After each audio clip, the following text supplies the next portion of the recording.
Hi everyone, trust and pray that you're all doing well. So, I'm going to make this a bit quick. Ezekiel chapter 37, verse 4. Then he said to me, Prophesy to these bones and say to them, Dry bones, hear the word of the Lord.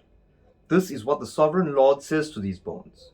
I will make breath enter you and you will come to life. I know that was a bit rash, right? But let's see what we can do. Dry bones usually indicate that something was dead for a long time. And this is something that we can all relate to. We all have some areas in our life that are dead. And I've heard this sermon preached a lot of times by many different preachers. And we always use it as God can bring life to the dry bones in your life. God can bring life to your finances. God can bring life to your health. God can bring life to your family. God can bring life to your relationships. I think sometimes when we attach it to that, we miss a bit, especially the finances and the health bit. Yes, I do believe that God can bring life to these things, but sometimes it's more important that we acknowledge the life that God brings to us.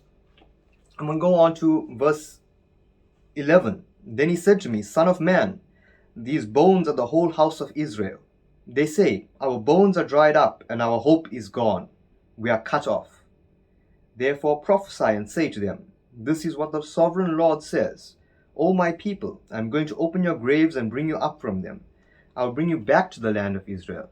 Then you, my people, will know that I am the Lord, when I open your graves and bring you up from them. I will put my spirit in you, and you will live, and I will settle you in your own land. Then you will know that I, the Lord, have spoken, and I have done it, declares the Lord. Now that we know that the bones signify Israel, we know the bones signify God's chosen people. And there are moments in history where Israel was dead in their sin, where they turned away from God and things just ended poorly for them. Some of us today, right now, we're facing challenges that make us give up, lose our hope, make us feel like we're not getting anywhere, we're not going anywhere, we're not becoming successful. I brought up some of the previous sermons I've heard. And maybe we've made some mistakes in our finances. Maybe we've made some mistakes in our relationships. Maybe we've made some mistakes in regards to God and His ways. Maybe we've sinned and fallen short. And we're at this place where we're dead, or we feel like we're dead, and we think that's it. It's over. For bones to dry up, it takes a bit of time. It doesn't just happen overnight.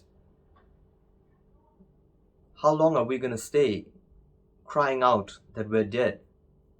I'm going to turn to John chapter 11, verse 25. Then Jesus said, I am the resurrection and the life. He who believes in me will live, even though he dies. And whoever lives and believes in me will never die. We don't have to be dead anymore. We don't have to live in the past. We don't have to give up and lose our hope, because He is the resurrection. He has died and rose again just for us, that we may live. Yes, it's difficult, especially when you experience loss. Some of us may have experienced loss in terms of family members, especially this past 2 years. Some of us may have experienced loss in terms of our jobs.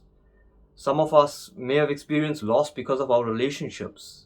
Those things would have ended, and we don't know where we stand socially, culturally, emotionally. Our mental state has never been the way it is right now. But we don't need to give up hope, because He is our hope. Because He lives, we can face tomorrow. One more. Romans chapter 8, verse 11. And if the spirit of Him who raised Jesus from the dead is living in you, He who raised Christ from the dead will also give life to your mortal bodies through His Spirit who lives in you. Jesus not only lives, but He lives in us. The Spirit of God dwells within us. Those dry bones can awaken again, only through God. And the condition to receiving new life is accepting that you're dead and you need to be alive in Him. There's no terms and agreements where I'm only going to bring you back if you do X, Y, and Z. There's no term and condition where I can't bring you back if you're going to carry on being with those people, if you're going to carry on making mistakes. The only thing is, I'm bringing you back. Look to me. I am the one that's bringing you back. I'm your source of life.